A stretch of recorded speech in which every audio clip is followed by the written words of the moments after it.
Hello বন্ধুরা, তো চলো তোমাদেরকে একটা জিনিস দেখাই। তো রাত্রে বেলাতে তোমাদের দাদা ভাই কি বানাচ্ছে সেটা তোমাদের সাথে শেয়ার করব।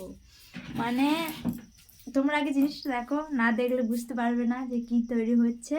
তারপরে আমি তোমাদেরকে ক্লিয়ার করে বলবো এটা কি তৈরি হচ্ছে, ঠিক আছে? এই দেখো কি হচ্ছে বলো তোমরা কমেন্ট করে। তার আগে আমি বলে দিই, তো এটা হচ্ছে মানে রাত্রে ইঁদুরের অত্যাচারে আমাদের তো ঘুম চলে গেছে, ওই কারণে ইঁদুর ধরা ফান তৈরি করছে তোমাদের দাদা ভাই। এই দেখো, একটু ভালো করে দেখাও কীরকম হলো একটু দেখি। ওইভাবে না, এমনি করে ঢাকা দিই। এই দেখো, ইঁদুর ধরা ফান তৈরি হচ্ছে।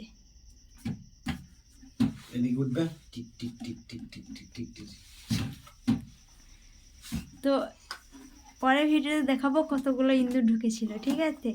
চলো।